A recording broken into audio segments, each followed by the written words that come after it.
Bonjour à tous. Je vais introduire et puis on pourra se passer le relais pour introduire nos business respectifs. Merci à tous d'être présents pour ce webinaire dédié aux organisations SAM, au pilotage et au lancement des programmes de gestion d'actifs logiciels dans les entreprises. C'est une question qui doit se poser à maintes reprises lorsqu'on est confronté à différentes problématiques autour de la gestion des contrats, de la gestion de la dépense, de la gestion parfois des risques associés à l'ensemble de ces assets.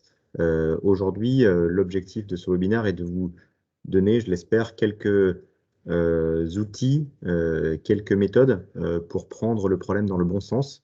Je pense que dans l'audience, on a différents niveaux de maturité en termes de gestion des actifs logiciels. Nous allons nous efforcer de vous prodiguer un contenu qui, je l'espère, trouvera écho pour la plupart d'entre vous. Peut-être peut-on démarrer par un très rapide tour de table des trois intervenants. Karim, souhaites-tu peut-être l'introduction? On va la faire sur l'entreprise.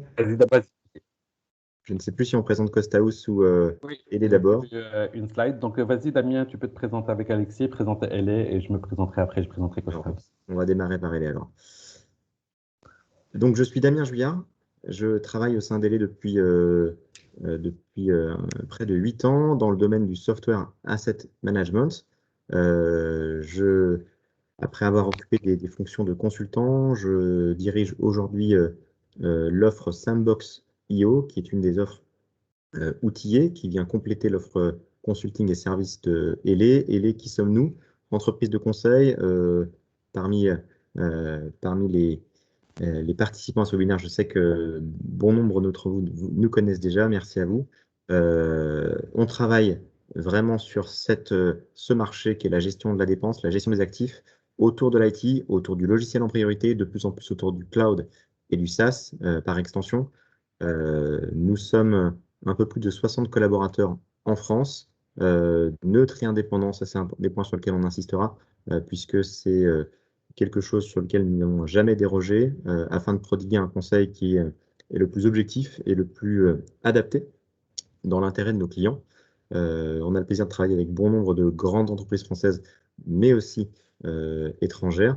Et puis, on s'est permis de faire figurer quelques distinctions récentes de la part du Gartner, en premier lieu. Notre support auprès du SIGREF, avec qui nous collaborons en confiance depuis plusieurs années. Et puis, au sein de l'offre Sandbox, une récompense technologique, cette fois, de la part d'Item Review, décernée l'année dernière. Je te passe la parole, Alexis. Oui, merci Damien. Donc, bonjour à tous. Donc, je suis Alexis Perrier et je suis en charge d'un pôle d'expertise qui traite des sujets liés à l'organisation. Et ça fait près de 5 ans que je travaille à Elé. Alors, l'organisation, forcément, quand c'est mal structuré, ça impose des limites.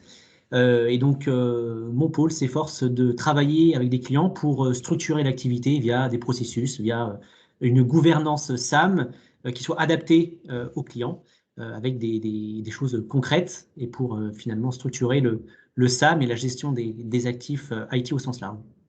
Et donc, très heureux de pouvoir partager ces éléments liés à l'organisation aujourd'hui. Merci beaucoup Damien et Alexis. À mon tour de me présenter. Donc, je suis Karim Feidi, je suis associé groupe Costhouse et directeur associé de Costhouse Middle East Africa. Et on est très heureux au fait du partenariat avec Elé. Je vais vous présenter rapidement Costhouse. Vous allez voir rapidement en fait les synergies et les liens en fait qu'on essaye de développer avec Elé pour le bénéfice de nos clients respectifs.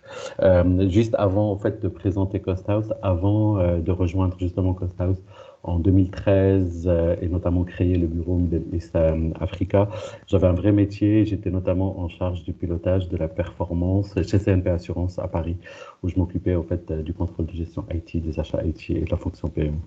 Donc Costhouse, c'est quoi? Costhouse, c'est un cabinet de conseil français, donc présent à Paris. J'ai vu qu'il y a certains de nos clients communs en France, au Maroc, qui participent Merci à vous. Donc, on est un cabinet de conseil spécialisé en performance économique et notamment performance économique des DSI. Donc, qu'est-ce qu'on fait au fait pour les DSI? On les accompagne dans la compréhension et le pilotage et l'optimisation de leurs coûts informatiques à travers des offres au fait autour de l'ingénierie de coûts, de modèles économiques, de showback, de chargeback et de facturation, de chantiers de compétitivité et de simulation économique pour pouvoir répondre au fait aux réflexions stratégiques des DSI. On anime notamment un groupe de benchmark dont certains d'entre vous participent, qui réunit une trentaine de DSI, qui permet au fait, sur la base d'un référentiel commun et standard, donc le référentiel SIGREF, de pouvoir se benchmarker quantitativement et qualitativement un certain nombre au fait, d'indicateurs. Voilà, on est une quarantaine de consultants présents en France, Suisse, Brésil et au Maroc. Et on accompagne un certain nombre de grands DSI dans ces pays-là. Très rapidement, peut-être un petit mot sur les enjeux, ce qui nous a poussé un peu aussi à proposer ce webinaire en partenariat avec les équipes de LA. C'est que je ne vais rien vous apprendre, mais on voit bien que la crise sanitaire et économique que nous traversons, dont on espère sortir, a eu déjà une première conséquence plutôt positive pour les DSI qui a permis en fait de faire prendre conscience du rôle du DSI et de la valeur apportée par les DSI. Mais en même temps, au fait, du fait que l'ensemble des entreprises ont dû baisser leurs coûts pour compenser la baisse de leur chiffre d'affaires, les DSI se retrouvent aujourd'hui dans ce que j'appelle des injonctions paradoxales, c'est-à-dire la nécessité d'investir de manière importante en technologie, justement pour répondre à cette crise et accélérer la digitalisation de nos entreprises, mais en même temps de devoir contribuer, comme l'ensemble des directions de nos entreprises, à l'optimisation des coûts. Et donc, encore plus qu'avant, les DSI aujourd'hui doivent être capables de connaître et communiquer en toute transparence leurs coûts, de s'assurer qu'ils sont maîtrisés et optimisés et de pouvoir, au fait, concentrer leurs efforts sur les activités et les services à plus forte valeur ajoutée. Ça, c'est un peu la vision globale. Quand on zoome sur le sujet du jour, notamment sur les licences logicielles, quand on regarde dans nos benchmarks, notamment en France, on voit que le soft représente à peu près 20% des budgets IT d'une DSI, vision PNL. Donc, on voit bien que ça représente une part importante et en plus, c'est une partie qui est relativement complexe à traiter. Donc, elle représente des difficultés majeures par rapport au fait à la complexité croissante des contrats, par rapport aux pratiques d'un certain nombre d'éditeurs et puis par rapport aux besoins, à leurs besoins de financer leur mutation cloud et donc de pousser au fait leurs clients à souscrire des offres cloud. Donc, cette mutation vers le cloud, au fait, a des impacts importants sur la structure des coûts IT. Et donc, on entend de plus en plus parler de l'opexisation, au fait, des coûts IT des coûts IT de nos entreprises et donc un basculement au fait des budgets d'investissement CAPEX vers les budgets de location à travers des redevances annuelles ou des locations. En parallèle, on a ces fameux éditeurs au fait qui communiquent beaucoup sur les gains induits au fait par le cloud, par la mutation vers le cloud.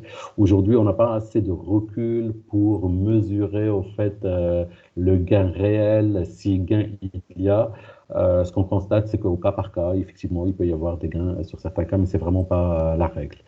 Donc, notre vision, en fait, notre conviction, c'est la nécessité, en fait, d'être capable de challenger et de confirmer, en fait, ces gains avancés à travers un modèle de coût, un modèle économique qui va permettre, au fait, de calculer les coûts complets des services applicatifs qu'on met à disposition de nos clients en intégrant l'ensemble des activités, les softs, mais également l'exploitation, les infras, le stockage, le helpdesk, l'ensemble des activités qui contribuent au fait à la production d'un service IT, et donc de pouvoir calculer ce coût complet, le comparer au fait ownership avancé par justement ces éditeurs et de pouvoir au fait challenger de manière plus pertinente au fait ces offres et pouvoir calculer le ROI de manière beaucoup plus pertinente. Donc voilà un petit peu notre vision sur au fait l'impact en fait de la partie soft dans les budgets IT, les transformations que vit aujourd'hui et comment on peut y répondre en pilotant un modèle économique qui va permettre au fait de valoriser les différentes visions budgétaires, les visions CAPEX, OPEX, PNL, cash out, et donc de pouvoir au fait calculer le coût complet et challenger au fait les offres des éditeurs. Après cette petite introduction, je passe la parole à Damien et Alexis pour parler en fait de 3 sujets, en fait de 2 principaux sujets plus un volet questions-réponses. N'hésitez pas à poser vos questions en fait sur le chat, on essaiera d'y répondre en fait à la fin de ce webinaire. Alexis, Damien, je vous passe la parole. Merci, merci Karim. Donc effectivement, ce qu'on vous propose, c'est de partager des éléments sur l'organisation SAM et les moyens pour la lancer. Et ensuite, je laisserai la parole à Damien qui balayera la thématique de l'outillage, qui est un composant essentiel de l'organisation SAM. Alors, dans un premier temps, des premiers éléments de tendance SAM. Alors, historiquement, c'est vrai que le SAM, c'est un sujet, je dirais, quand on parlait de SAM, en fait, on parlait de conformité. Collecte de données, calcul de compliance. Et puis, progressivement, ces sujets ont évolué. Progressivement, le SAM s'est tourné vers une gestion beaucoup plus large de l'actif software. Finalement, le SAM s'est tourné vers une gestion, vers un contrôle du cycle de vie du logiciel, de la demande jusqu'à l'optimisation, en passant par l'exploitation de l'actif. Donc aujourd'hui, le SAM touche à un certain nombre de sujets. Les sujets d'optimisation, les sujets de gestion d'usage avec le software metering, les sujets de gestion des contrats, gestion des fournisseurs, des sujets liés à la demande. Hein. On a des logiciels SaaS qui arrivent dans l'organisation. Comment on fait pour les accueillir et les contrôler? Voilà. Aujourd'hui, le SAM, c'est un sujet qui touche à différents sujets. Et forcément, pour faire face à différents challenges actuels, hein, donc on pense au cloud, forcément. Et donc, l'objectif du SAM aujourd'hui, c'est intégrer dans les roadmaps, dans la gouvernance de l'entreprise, ces différents sujets, ces sujets d'expertise, ces sujets de gestion financière, ces sujets d'optimisation, pour s'assurer du contrôle de l'actif software au sens large.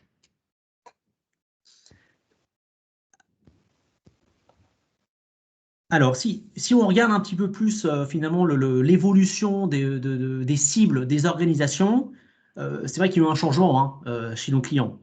Dans les années 2010, on était vraiment dans une démarche beaucoup plus défensive. Hein. On devait faire face aux audits éditeurs et donc les organisations n'étaient pas vraiment structurées.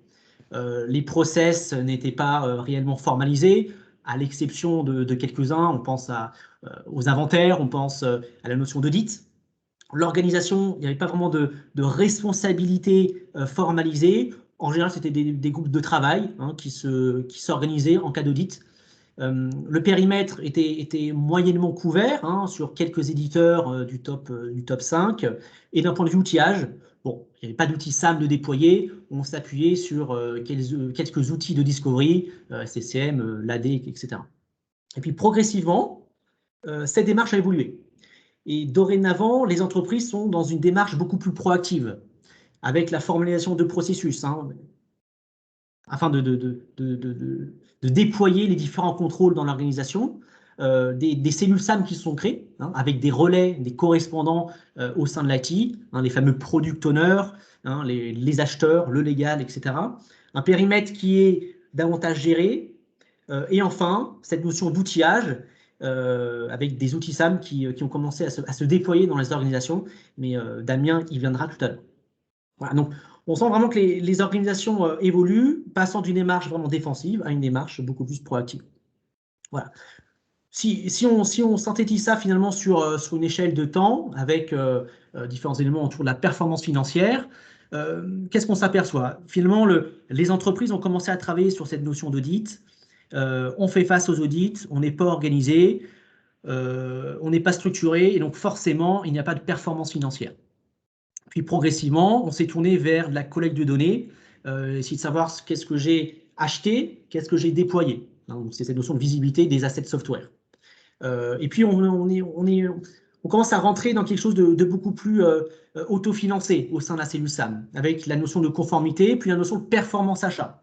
Le SAM qui participe à la négociation pour participer à cette réduction des coûts, pour participer à cette hygiène financière de l'entreprise.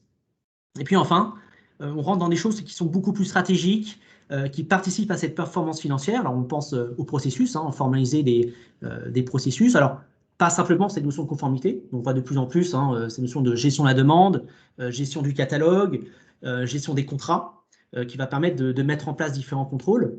La notion d'outillage, et enfin le SAM stratégique. Alors par SAM stratégique, on peut entendre la gestion de l'obsolescence, la gestion de changements technologiques, la gestion des contrats, voilà, qui rentre maintenant et qui fait partie du SAM. Donc aujourd'hui, l'objectif, c'est vraiment faire en sorte que la cellule SAM s'autofinance et donc participe à cette réduction des coûts. Alors, du coup, pourquoi mettre en place une organisation SAM? Il y a différents pain points, différents axes de progrès au sein des organisations.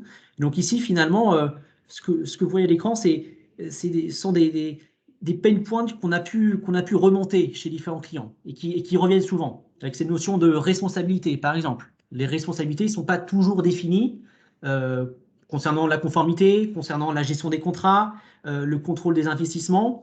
Les ratios ne sont pas clairs.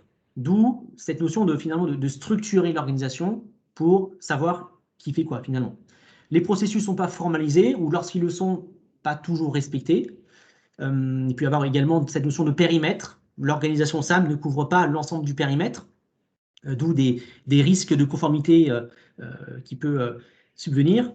La notion de campagne d'optimisation, avec finalement il n'y a pas de fréquence de définie, pas de fréquence d'inventaire, pas de fréquence d'optimisation, d'où l'intérêt de mettre en place une gouvernance.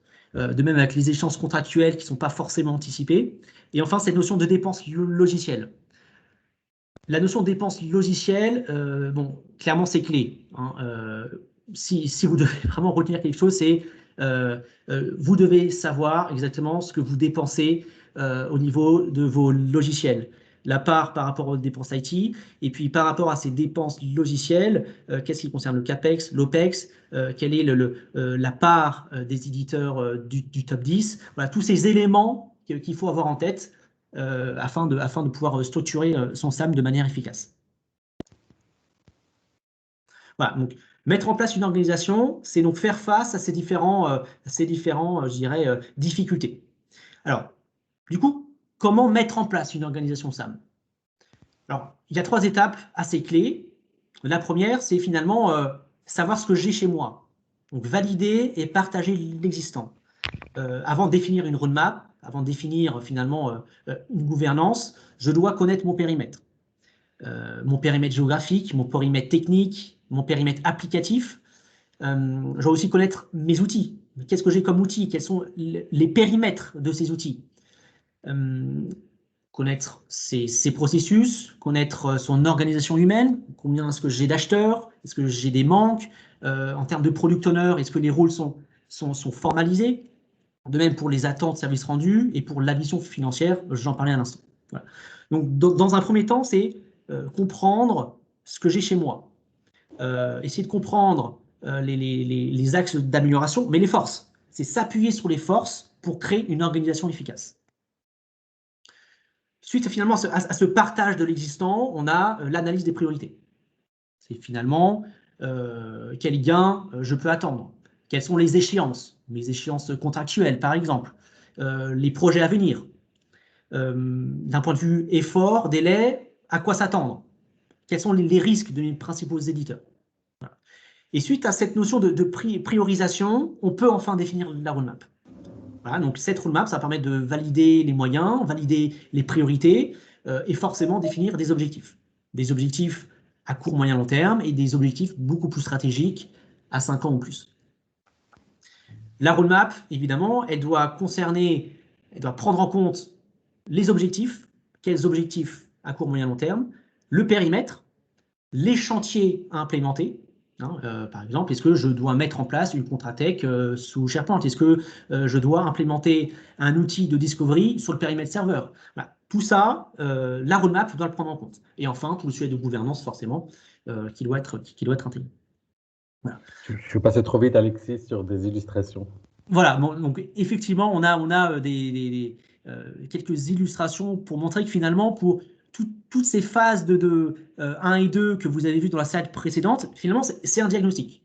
C'est un diagnostic. Et pour faire un diagnostic, on peut s'appuyer sur des outils. Nous, en l'occurrence, à LA, on a développé des différentes méthodes. On a des modèles de rating qui se calent par rapport au cycle de vie du logiciel, voilà, différents éléments de SWOT que vous connaissez, et des cartographies des risques. L'objectif, c'est comprendre où sont les faiblesses, où sont les forces de l'organisation pour adapter la roadmap et ensuite adapter la gouvernance. Voilà, donc cette étape de diagnostic et puis cette étape de roadmap. Alors, quand on parle de roadmap, forcément, ça va dépendre de vos objectifs. Ça va dépendre de l'organisation en question. Ici, à l'écran, vous avez un exemple de roadmap qu'on voit de plus en plus, qui se sépare en 3 étapes. Première étape, finalement, de définition des orientations stratégiques. Donc, il y a cette notion de diagnostic qu'on évoquait, de roadmap, cette notion de périmètre SAM, et finalement de création d'une politique SAM. Hein.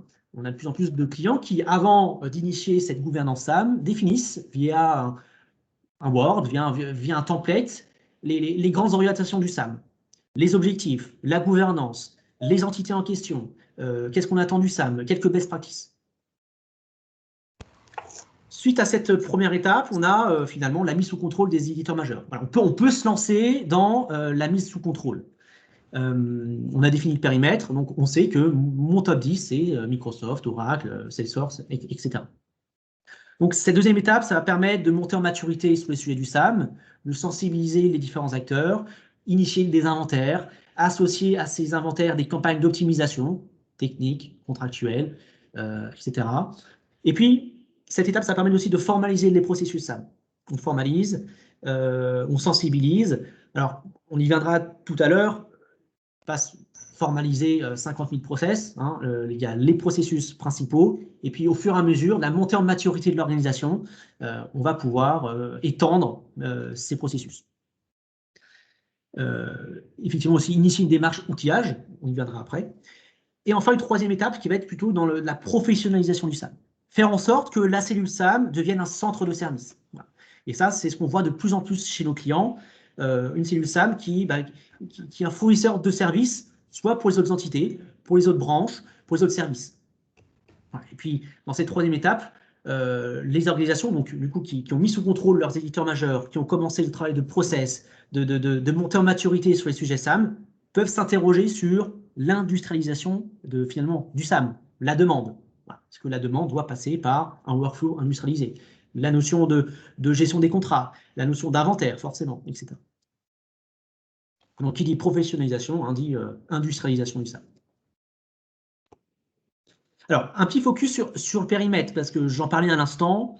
Le périmètre, c'est forcément c'est clé. Le SAM ne va pas pouvoir tout gérer d'un coup. Ici, vous avez nous ce qu'on appelle le tiering, donc la catégorisation des éditeurs. Alors, déjà, premier élément, ce qu'on considère, c'est que le SAM, de toute façon, doit gérer les logiciels on-premise, mais également les logiciels le SaaS, IaaS et PaaS. Donc la partie on-prem et la partie cloud. Alors, forcément, parce que ce sont souvent les mêmes éditeurs, on pense à Microsoft avec Azure, etc. Ce sont souvent les mêmes compétences, hein, cette notion d'analytique hein, qu'on retrouve on-prem et qu'on retrouve sur la partie cloud, avec des sujets un petit peu plus nouveaux, hein, la notion de stockage par exemple. Et puis parce qu'à terme, finalement, les outils pour monitorer le on-prem et le cloud, à terme, seront les mêmes. Voilà. Alors, par rapport à ces différents sujets, donc cloud, on-prem, l'objectif, ça va être de catégoriser les éditeurs. Alors, il y a différents critères qu'on peut considérer. Ça va dépendre des organisations, les critères de sécurité, les critères fonctionnels, de dépendance avec l'éditeur, de risque business, de dépenses. Voilà. Il y a différents critères qu'on peut intégrer. Et en fonction de ces critères, on va pouvoir se dire, bon, Microsoft, je le mets en tier 1. CGDIM, par exemple, je le mets en tier 2 ou tier 3. Pourquoi faire ça? Parce que derrière, il va y avoir une gouvernance qui est différente. Pour les éditeurs du tiers 1, on va avoir un contrôle qui est continu. On va avoir des inventaires qui vont être initiés, une performance de l'éditeur, du contract management beaucoup plus poussé. En tiers 2, tiers 3, il peut souvent s'agir d'un suivi ponctuel, par exemple.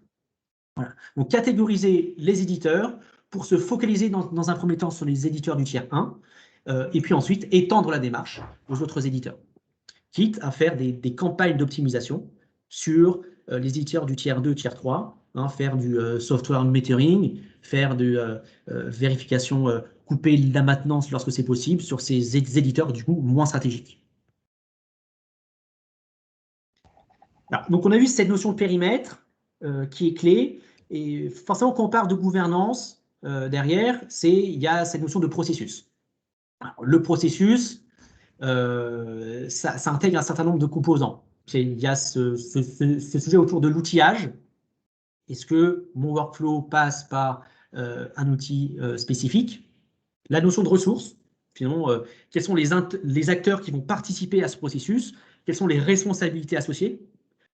Le sujet de gouvernance, finalement, c'est comment je peux faire en sorte que mon processus soit systématiquement remis en cause. Comment faire en sorte que ce processus il soit challengé? La notion de périmètre, voilà, est-ce que ce processus s'applique sur Oracle? Est-ce qu'il s'applique sur mon top 10? Est-ce qu'il s'applique sur beaucoup plus? La notion d'interaction, interaction avec les autres process. Et finalement, aussi quelque chose qui est clé avant de créer un process, c'est quels sont mes objectifs mesurables?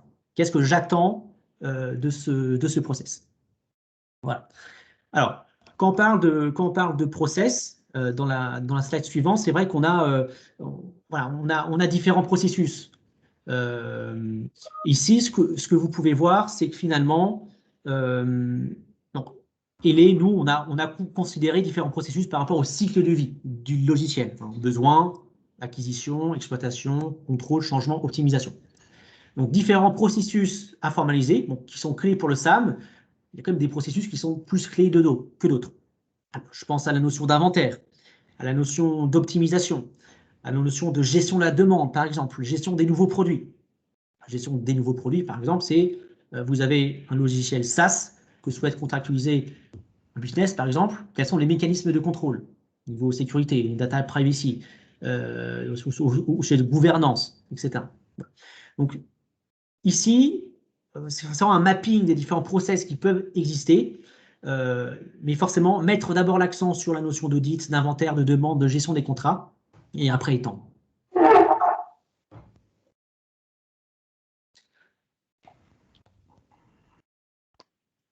Alors, merci. Donc, quelques illustrations, finalement, de qu'est-ce qu'on entend par processus. Alors, effectivement, quand on parle de processus, il faut rester dans le concret. Il faut avoir des choses concrètes pour que ça soit facilement mis en place, mis en œuvre par les différents acteurs. Être clair sur les différents contrôles, sur le workflow, être clair sur les responsabilités, sur les KPI. Le process doit prendre en compte différents KPI.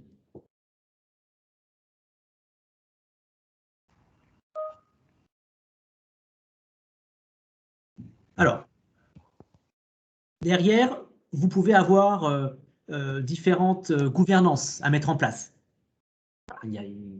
Avec le nombre d'entreprises qui existent, forcément, aucune gouvernance n'est la même. Là, simplement un petit exemple pour vous montrer comment ça peut être fait ailleurs. Alors, vous avez par exemple pour cette entreprise un service achat. Ce service achat regroupe 6-7 acheteurs qui fournissent des informations contractuelles lors d'un inventaire. Ils ont par ailleurs, ils sont en charge de maintenir une base de référence commune. Voilà. Donc, ils s'aident d'Ariba, ils s'aident de SharePoint, d'Excel. Ils ne sont pas particulièrement bien outillés. Ce service achat communique avec le CIO Office, et donc dans ce CIO Office, il y a un SAM Group. Et ce SAM Group assure la gouvernance du SAM, anime tout ce qui est collecte de données et réalise les calculs de conformité. Ce CIO Office s'appuie sur finalement deux entités. Les entités du groupe, le business. Ces différents business ont des correspondants SAM qui permettent de fournir des données de déploiement. et le service infrastructure du groupe. Alors, le service infrastructure du groupe fournit finalement les services infra à l'ensemble des entités. Et donc, dans ce service infra du groupe, vous avez des responsables sources de données. Donc, ces responsables sources de données, j'entends SCCM, Altiris, ServiceNow, qui vont fournir les extractions des différents outils. Et vous avez également des product owners. Il est important de considérer les product owners. Ces product owners qui sont responsables de différents produits, base de données Oracle, Autodesk, Microsoft Poste de Travail, Co. Et ces product owners vont fournir des informations aux SAM. Voilà, donc là, c'est une gouvernance assez classique avec un SAM Group qui s'appuie sur des correspondants dans les entités et qui s'appuie sur des product owners des différents produits. Alors forcément, un SAM, si ça doit marcher, il doit s'appuyer sur un service achat qui est fiable. Donc avoir des acheteurs qui sont en mesure de fournir des informations contractuelles ou de maintenir une base de référence commune. Donc forcément, quand le service achat est performant, le SAM est performant. Et je terminerai par ces quelques indicateurs de performance. Alors, première question, est-ce que finalement, vous savez chez vous quel est le pourcentage des dépenses logicielles qui sont consacrées à l'effort SAM? Voilà. Alors ça, c'est intéressant. Nous, ce qu'on constate, alors c'est un chiffre clé qu'on peut voir finalement en moyenne chez nos clients, c'est que finalement, 4% des dépenses logicielles doivent être communément consacrées au SAM. Voilà, donc ça serait intéressant finalement d'avoir cette visibilité sur vos dépenses logicielles et de voir finalement par rapport aux ressources associées, aux outils, par rapport aux prestations externes que vous pouvez demander, quelle est la part de vos dépenses logicielles qui sont consacrées au SAM? Alors, il y a une deuxième question. Quels ETP sont consacrés aux achats, par exemple? Alors, ce qu'on voit généralement, c'est il faut un acheteur pour 20 millions de dépenses. Voilà. Donc forcément, si vous faites 40 millions de dépenses en soft, il vous faut 2 acheteurs dédiés sur ces périmètres. Donc là, pareil, ça permet aussi de vous situer par rapport à ces chiffres qui sont plus ou moins clés. Et troisième sujet, troisième question, c'est finalement quelle est la part de vos top 5 éditeurs par rapport à vos dépenses logicielles. Donc là, de même, ce qu'on peut voir, c'est environ 60, ça peut être plus, 70% de vos dépenses logicielles sont représentées par 5 éditeurs. Tout ça, c'est finalement ça montre l'importance d'avoir une visibilité sur vos dépenses logicielles, savoir ce que vous avez dépensé, avoir une catégorisation de ces dépenses, dépenses IT, donc dépenses soft, hardware, services, co. Voilà, donc finalement, une organisation, ça doit se structurer, je dirais, habilement, avoir de la visibilité sur ce qui existe déjà, savoir où est-ce qu'on souhaite aller, créer une roadmap, une gouvernance, et derrière, définir des responsabilités, définir des processus, et y aller progressivement, suivre ce plan de marche, créer cette gouvernance, inclure les différents acteurs, et par rapport aux différents chantiers qui auraient été définis, c'est les implémenter au fur et à mesure. Et par rapport à ces différents chantiers, on a la notion d'outillage qui rentre en compte. Et donc, je laisse la parole à Damien sur cette notion d'outillage SAM, qui est au service finalement de la performance du SAM, et même, je dirais, au service du business. Merci beaucoup, Alexis. Merci, Alexis. Parler organisation et parler process, lancer une organisation SAM, très vite, le débat vient sur le terrain de l'outillage. L'outillage n'est qu'un moyen, il n'est pas une finalité en soi, mais il permet justement de gagner en efficacité, d'aller plus loin dans l'atteinte de ces résultats. Et ça va de pair avec une organisation SAM. Un point, une question d'ailleurs, peut-être avant même d'attaquer les planches, qui nous est régulièrement posée. Faut-il d'abord mettre en place une organisation SAM pour ensuite acheter un outil ou se tourner vers l'outillage? Faut-il le faire en même temps? Il n'y a pas de bonne réponse. Les deux cas sont possibles et dans les deux cas, on peut faire de très bonnes choses. On peut préparer le terrain en créant une organisation qui va accueillir un outil. on peut faire les deux en même temps. Ce qui est certain, c'est que par contre, on ne peut pas se dire on prend l'outillage sur différentes briques, on va le voir, mais par contre, on continue de travailler exactement comme avant. Ça ne fonctionne pas. Donc, il faut véritablement considérer cela comme un tout. Alors, l'outillage, ça consiste à atteindre des objectifs SAM plus rapides, plus efficaces et aller plus loin.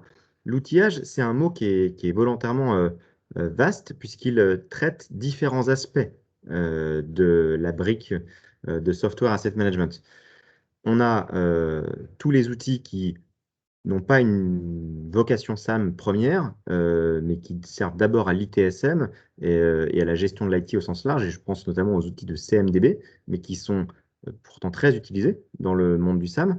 Les outils de découverte, et ces outils de découverte, certains sont vraiment spécialisés exclusivement dans le discovery, d'autres sont d'abord issus des outils de provisioning pour gérer un parc de PC, un parc de serveurs. Ces outils-là, peuvent avoir plusieurs finalités, mais sont également très utiles sur le SAM. On a des outils de SAM dédiés. On a mis 5 logos, mais aujourd'hui, quand on dresse un peu le paysage, on pense qu'on a plutôt une quinzaine ou une vingtaine d'outilleurs sérieux sur le marché. Et enfin, on a tout à droite des outils qui relèvent à la fois du FinOps, mais aussi de la gestion opérationnelle des clouds, et qui, eux, viennent un peu boucler la boucle dès lors qu'on n'est plus sur un logiciel déployé on-premise et qu'on ne peut plus, quelque part, garder la maîtrise bout en bout du socle système, du socle physique, de ce qu'on a déployé, de ce qu'on utilise. Et ces outils de Cloud Management Tool sont très nombreux. Chaque fois qu'on présente cette slide, on remet à jour, on essaye de remettre à jour ce paysage, et il y a sans arrêt de nouveaux logos. C'est clairement un marché qui est très dynamique, mais qui n'est pas encore consolidé non plus. Si tu vas sur la slide suivante, si on s'intéresse aux outils pure SAM, qui peuvent déborder sur la gauche ou sur la droite de mon slide précédent. Alors, j'ai mis que 5 logos, mais à nouveau, il y en a beaucoup plus. Je distinguerai quand même deux types d'outils. Les outils qui sont des suites SAM, qu'on peut plus communément appeler les ERP, des licences. Et on va retrouver 4 logos pour nous, Européens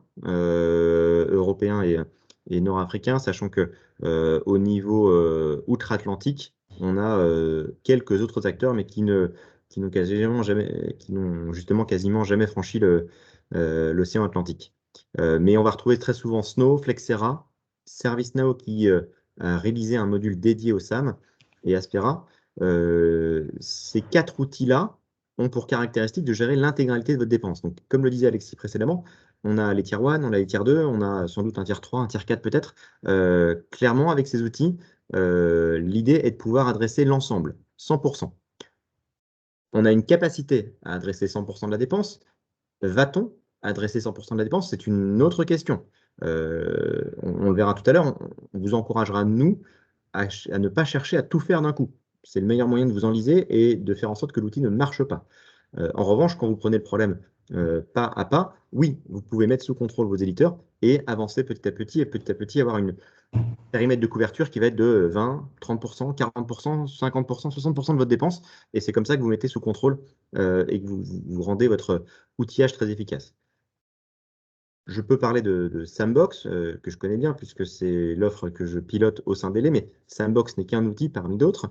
Sandbox, on est plutôt dans la catégorie, nous, des outilleurs spot spécifiques. C'est-à-dire qu'on va, au contraire, ne pas chercher à adresser l'intégralité de la dépense, mais on va chercher à travailler des périmètres produits séparément pour satisfaire des besoins ponctuels ou plus pointus chez les clients. Ça veut dire quoi? Ça veut dire qu'on ne peut pas avoir une vision d'ensemble avec un sandbox. Par contre, si notre sujet, c'est Microsoft ou c'est Oracle et d'autres éditeurs demain, les plus gros, oui, peut-être qu'en assemblant ces briques, finalement, ça rend le service. Au niveau tarification, intégration, exploitation, retenez que sur les 4 outils principaux, il y a quand même quelques différences. Le coût, c'est toujours c'est un petit numéro d'équilibriste quand on indique si oui ou non les outils sont chers ou pas chers. Clairement, on parle d'outils qui couvrent l'intégralité de la dépense logicielle et qui en plus ont des facultés de gestion des clouds. Donc en fonction du degré de profondeur et des modules que vous achèterez, oui, ça peut représenter un certain ticket. On a aussi vu des pratiques de marché qui sont parfois un peu surprenantes, mais globalement, on est quand même sur un budget qui est significatif lorsqu'on se tourne vers ces solutions.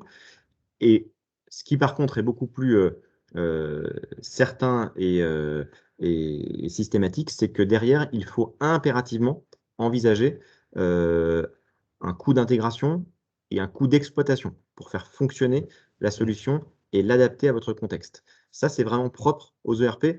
Je prends souvent l'image de SAP. SAP, en fait, c'est pas le démarrage de SAP qui est compliqué en tant que tel. Installer SAP, oui, il faut une base de données. Bientôt plus, parce que de toute façon, ils vendent ça avec ANA maintenant. Enfin, c'est celle de SAP plutôt. Mais globalement, assembler les différentes couches de SAP, c'était pas ce qui était compliqué d'un point de vue technique. Ce qui était compliqué, c'est de le faire fonctionner en mappant les workflows, les process adaptés à l'entreprise. Bah, dans le monde des licences, c'est un petit peu ça. C'est un petit peu ça. Et retenez du coup que sur ces grands éditeurs, vous devez impérativement voir cela comme un projet. Un projet avec tout ce que ça implique, des objectifs à atteindre, un point de départ, un point d'arrivée, et puis du temps et de l'énergie à consacrer. Ça peut se chiffrer en mois. Si vous avez une ambition qui est très, très haute, très élevée en termes de degré de couverture de votre dépense, ça peut aussi être un projet sur plusieurs années.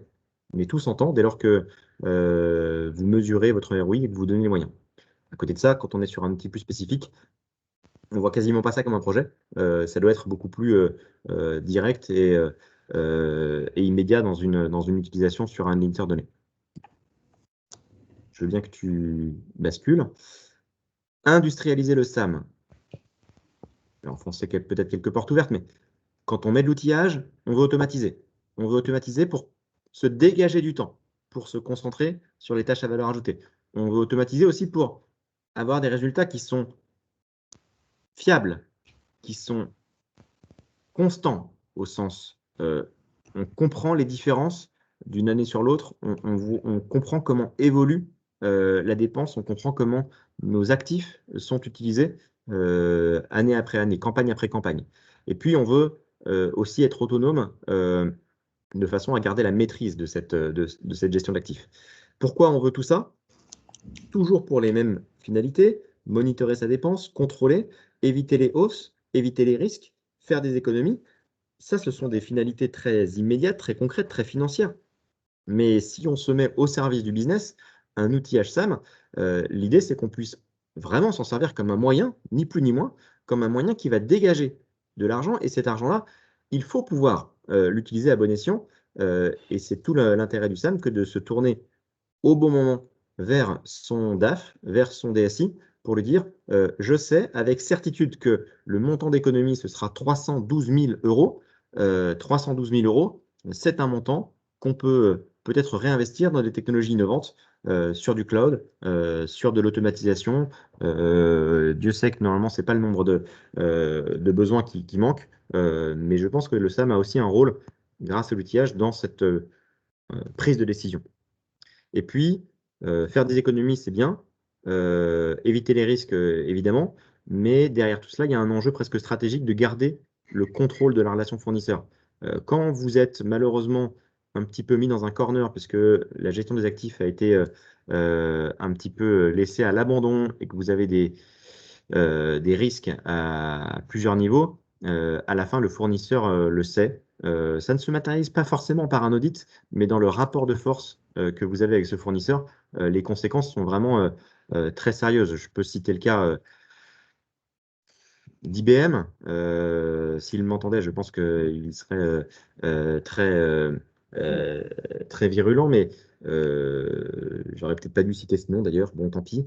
Bon, un éditeur américain parmi d'autres, mais ce n'est pas le seul, qui justement est capable d'appuyer là où ça fait mal, au bon moment, pour derrière pouvoir finalement signer des contrats sur des plus longues durées, le cas échéant, être bien positionné dans des futurs RFP, dans des futures introductions technologiques. À la fin, si l'éditeur en question est toujours leader et propose des bonnes technos, c'est peut-être un bon choix. Maintenant, ça reste un choix contraint.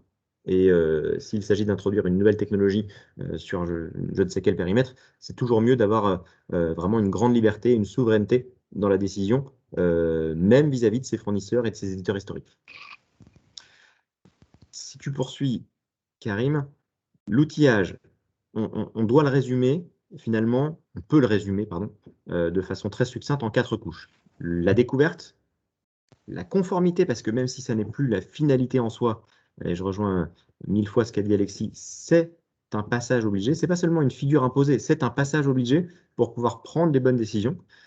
L'optimisation, c'est ce qui fait qu'à la fin, on va commencer à dégager de la valeur au-delà de l'outillage. Et enfin, le reporting, c'est le suivi, et c'est ce qui nous permet de finalement monitorer cela dans la durée. Quand on a ces 4 couches-là, derrière, quels sont les bénéfices? Quand on parle du discovery, très clairement, l'idée, c'est d'avoir une vision d'ensemble de ses actifs. Vision d'ensemble, ça peut être sur tout ce qui est installé sur un serveur, tout ce qui est installé sur un PC. Maintenant, clairement, un outil de SAM embarque des choses extrêmement intéressantes, telles que la gestion des cycles, des fins de vie, la gestion des fins de vie, la gestion des fins de support des différents produits. Ça, c'est quelque chose qui relève presque de la sphère de la sécurité, ou relève même très clairement de la sphère de la sécurité. Quand on commence à avoir des actifs sur les PC ou les serveurs qui ne sont plus maintenus, c'est un risque. Et donc, ce risque-là peut être immédiatement décelé par ces outils de discovery. Ces outils embarquent des catalogues de signatures logicielles, des catalogues de licences qui nous permettent de directement comprendre ce qu'on a acheté, dans quelle quantité, pourquoi, ce qu'on a déployé. Bien sûr, il y a tous les moteurs de conformité, mais d'autres. Et puis, on va sur des couches à plus forte valeur ajoutée de BI et d'analyse. Tout ça, les outils le permettent à différents niveaux, sur différents périmètres éditeurs, de différentes manières. Un discovery, il y a plusieurs manières de faire du discovery, avec agent, sans agent, sur différents systèmes. Bon, je ne rentrerai pas dans le détail aujourd'hui, ce n'est pas l'objet, mais disons que l'outillage SAM permet d'automatiser l'ensemble de ce process et de cette séquence.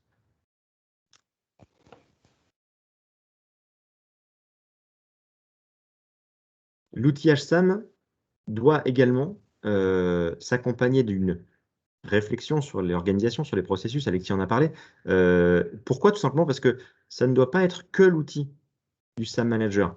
Un bon outil SAM, idéalement, les acheteurs y accèdent parce que c'est à cet endroit qu'ils trouveront la donnée la plus précise en matière de ce qui a été acheté, de ce qui a été dépensé, de combien on parle, quel est le volant d'affaires avec un fournisseur sur une année en particulier. C'est là aussi où les infrastructures managers auront peut-être à cœur de vérifier un impact sur un mouvement cloud, un déménagement data center, parce que, in fine, ou même plus simplement un refresh server. Un refresh server, il y a un coût matériel, il y a un coût opérationnel, mais il peut y avoir des coûts et des incidences licences sérieuses. Tout ça, ça doit être à la main des praticiens, des opérationnels. Le SAM, bien sûr, qui pilote, le product owner qui doit avoir une vision de son périmètre, IBM Cognos, Microsoft SQL, et puis enfin le manager qui doit s'en servir pour prendre les décisions. Plusieurs acteurs qui sont organisés et qui travaillent sur un même outil.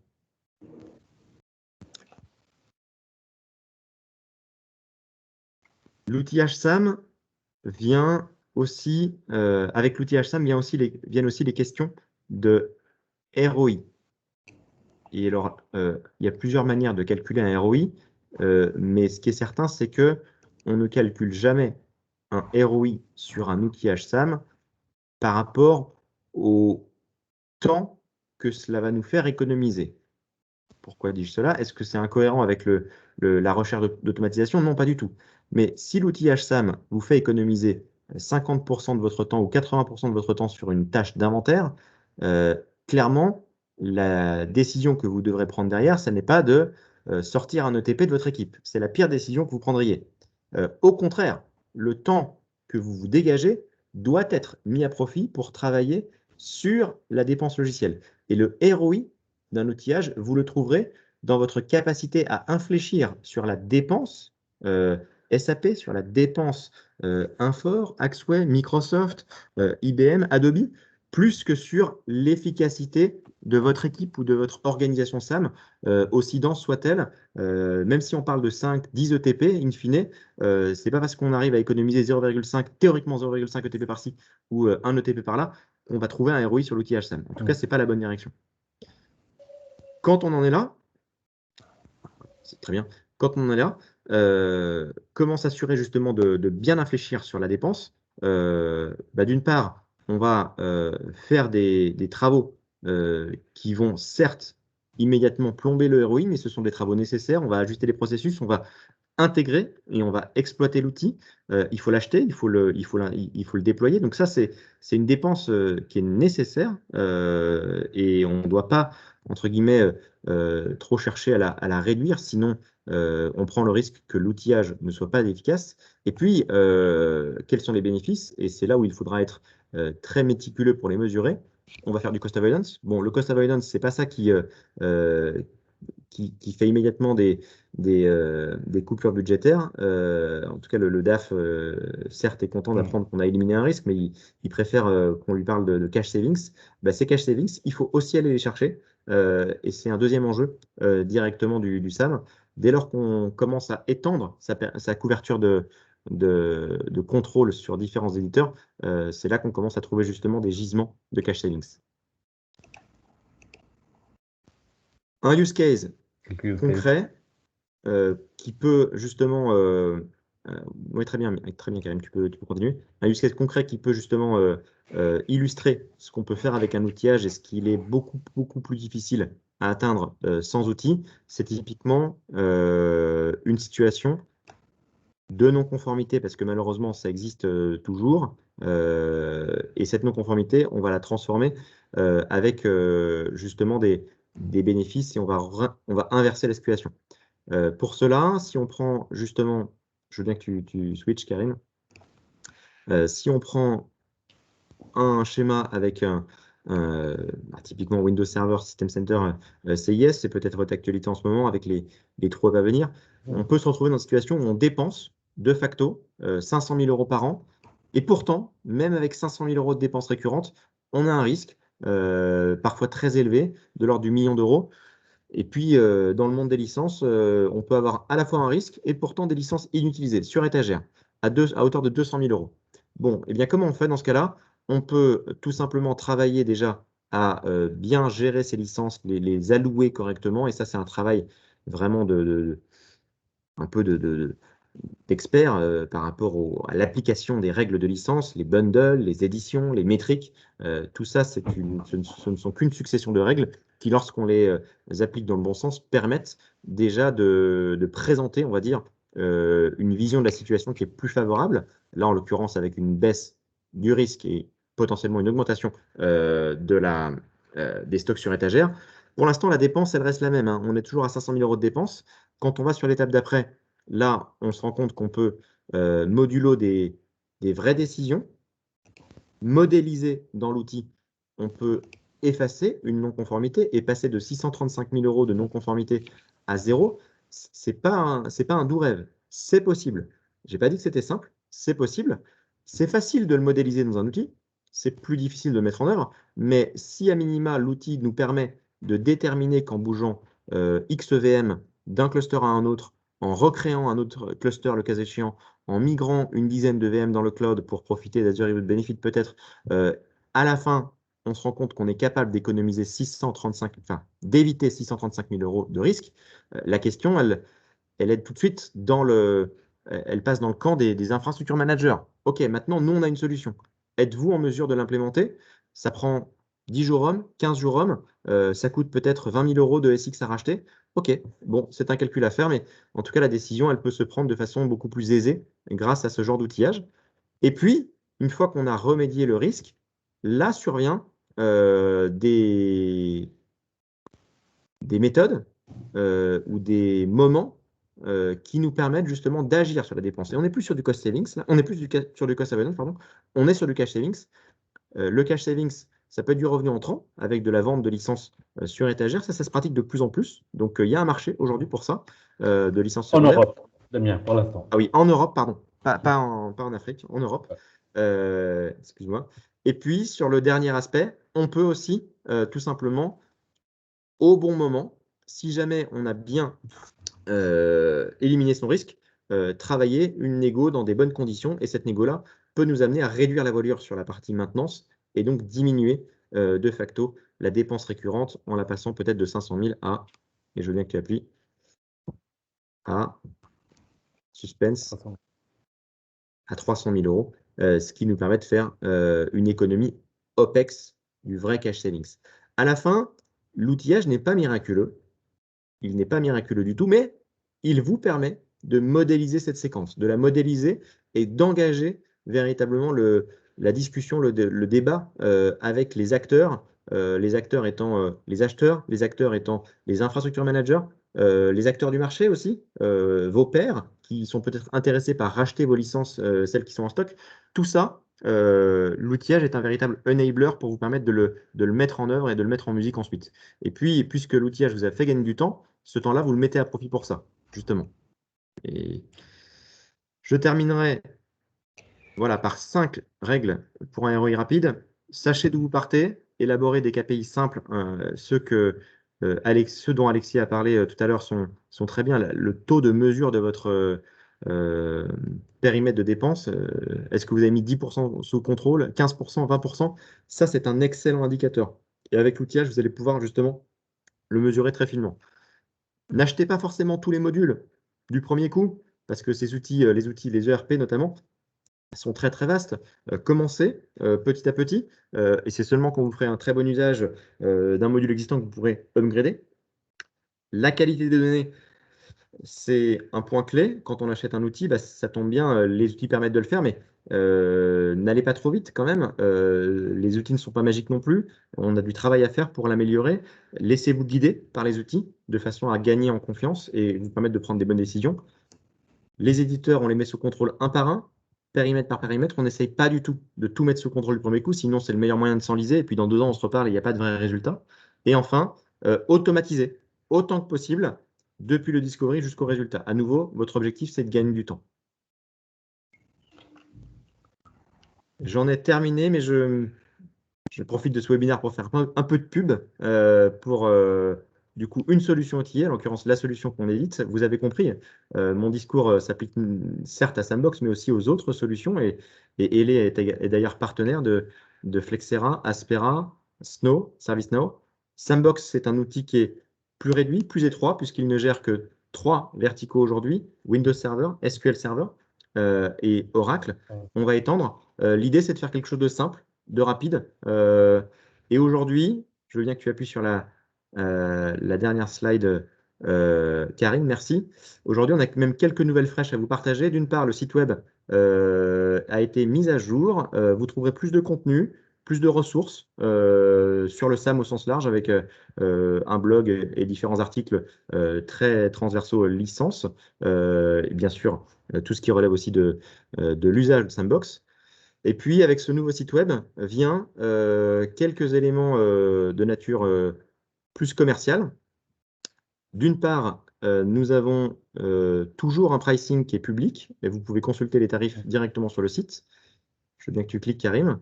Et ce pricing, aujourd'hui, il a été mis à jour avec des prix révisés à la baisse sur les tranches hautes. Aujourd'hui, notre constat, et ça rejoint tout à fait l'indicateur d'Alexis, c'est que si vous devez consacrer 4% de dépenses, 4% de votre dépense logicielle sur le SAM, clairement, l'outillage sera dedans. L'outillage sera dedans comme les people. Donc, l'outillage ne peut pas à lui seul représenter 4%. Aujourd'hui, on a révisé nos prix de façon à ce que Sandbox vous coûte environ 1% de votre dépense logicielle.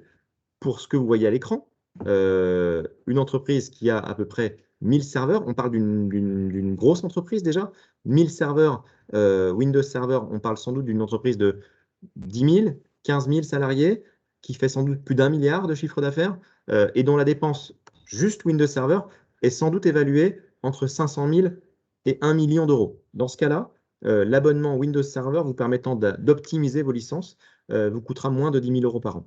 Et c'est valable pour tous les verticaux, sachant que libre à vous d'aller sur le site web pour jouer avec les curseurs. Si votre entreprise présente un périmètre plus restreint, on est même sur des abonnements plus réduits. Voilà, baisse de prix significative sur les grands périmètres. Une majeure partie des clients seront en dessous de 10 000 euros par an. Et aujourd'hui, on a la prétention de dire qu'on a le meilleur rapport qualité-prix du marché. Ce n'est pas seulement un message un petit peu direct, on a quand même fait une étude. Et ce que je vous dis là, à savoir qu'on ambitionne de positionner Sandbox pour 1% de la dépense software, c'est quelque chose qui n'est pas forcément partagé partout sur le marché. Et enfin, voilà, dernier slide, puisque ce n'est pas qu'une question de coût, et c'est aussi une question de est-ce que c'est adapté à votre contexte. On a, depuis 18 mois, fait énormément de démos, d'explications auprès des clients. Et aujourd'hui, on pense que le plus simple, c'est finalement que les clients testent par eux-mêmes. Donc, je crois qu'on est les premiers à proposer ça en termes d'outils achats sur le marché. Mais aujourd'hui, vous pouvez tester Sandbox.io directement sur le site. Vous vous inscrivez. Il y a un free trial. C'est 2 semaines. Vous pouvez faire autant d'analyses que vous le souhaitez durant 2 semaines. Et ça vous laisse le temps de voir si oui ou non, c'est typiquement un outil qui est adapté à votre contexte. Parfait. Merci beaucoup, Damien et Alexis. 2 remarques sur le chat et une question. La première remarque, c'était par rapport à l'enregistrement et la possibilité de partager. Bien évidemment, comme Lamia a répondu, le replay sera envoyé à la fin du webinaire à l'ensemble des inscrits, des participants. Il y avait une deuxième remarque, c'était sur quand Damien, tu as présenté la liste des outils, tu parlais d'ILMT. Et en fait, Mathieu nous dit qu'ILMT est surtout un outil utilisé par IBM pour ses audits. Pour ces audits, disons qu'ILMT, c'est un outil qui, effectivement, qui permet à IBM de monitorer, mais qui offre en retour aussi des règles de licence, notamment de subcapacity, qui sont particulièrement intéressantes. ILMT permet effectivement de capturer tout cela et on peut l'utiliser aussi pour faire ses propres analyses. Ça ne concernera qu'IBM, évidemment. Parfait. Une question sur l'impact sur les infrastructures de l'usage d'un outil ASAM. Mathieu nous dit que c'est un reproche récurrent des anti-SAM que ces outils auraient un impact en fait, sur les infrastructures. Impact au sens performance, j'imagine. Mathieu, si vous pouvez préciser votre question, si vous pouvez prendre la parole. Non, mais je confirme. En fait, ma remarque sur les outils SAM, quand on en parle au niveau des responsables des infras, où on nous dit tout de suite, oui, d'accord, ok, ça a un coût déjà, bon, ok, on a mis ça, mais en fait, quand on va déployer des agents, ça va, comment dirais-je, gêner les performances, diminuer les performances, le temps de réponse va être mauvais. Donc, qu'est-ce qu'on peut répondre à ça? Je pense qu'il faut faire une étude, en fait. Il n'y a pas de réponse immédiate, dire par défaut non, c'est pas vrai. Moi, je peux vous dire que oui, j'ai effectivement vu dans certaines configurations d'un agent sur Unix, dans une certaine version, effectivement une charge CPU qui montait. Donc oui, ça peut arriver. Est-ce que c'est fréquent? Je n'irai pas jusque-là. Et j'ai surtout envie de dire que comme n'importe quel autre agent, cybersécurité, antivirus, dès lors que vous déposez une nouvelle trace numérique sur un serveur qui est sensible, c'est dans votre intérêt que de lancer un POC et de le tester, en fait. Bon, mais globalement, ma remarque est peut-être un petit peu connotée négativement. Je pense que c'est quand même des outils assez sérieux qui testent et retestent N fois leurs produits pour éviter ce genre de désagrément. De là à dire que ça n'est jamais arrivé, non, je n'irai pas jusque-là. Non, mais c'est souvent une légende urbaine utilisée par les anti-SAM dans les groupes. Oui, bon, voilà, je pense que vous avez bien résumé, légende urbaine, ça a dû arriver, d'où la légende. Ça peut peut-être encore arriver, ce qui entretient la légende. Maintenant, dans les faits, essayons de mettre un petit peu de factuel et puis testons, simplement. Ouais, ça fait plus de 30 ans, excusez-moi, que je travaille dans l'informatique et que j'entends toujours ce même discours. Si on rajoute un agent, tout va planter. Bon, fort heureusement, la puissance des machines a augmenté, les capacités du réseau aussi, ça devient quand même extrêmement rare aujourd'hui. Mais il est vrai qu'à l'époque où la puissance des machines et capacité des réseaux était très limitée, ça pouvait avoir un impact. Maintenant, c'est quand même beaucoup plus rare. C'est pas impossible non plus, mais c'est quand même très, très rare. Et il faut leur demander dans ces cas-là combien d'agents sont déjà installés sur les machines, parce qu'il y en a partout, pour tout. Donc, et qui ne servent à rien. voilà. Voilà. Parfait. D'autres questions, d'autres remarques?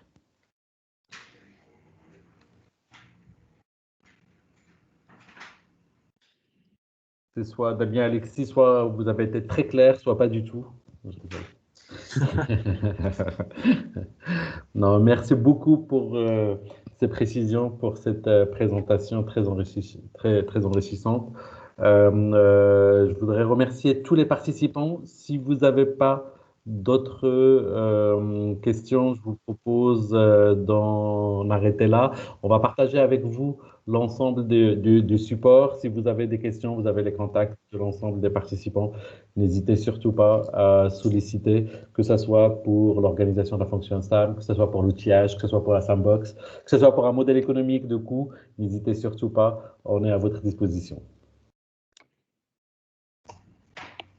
Merci à tous pour votre attention. Merci à tous. Beaucoup. Bonne soirée, merci beaucoup. Bonne soirée à tous. Merci Damien et Alexis, merci beaucoup. Merci Karim. Au revoir. Merci.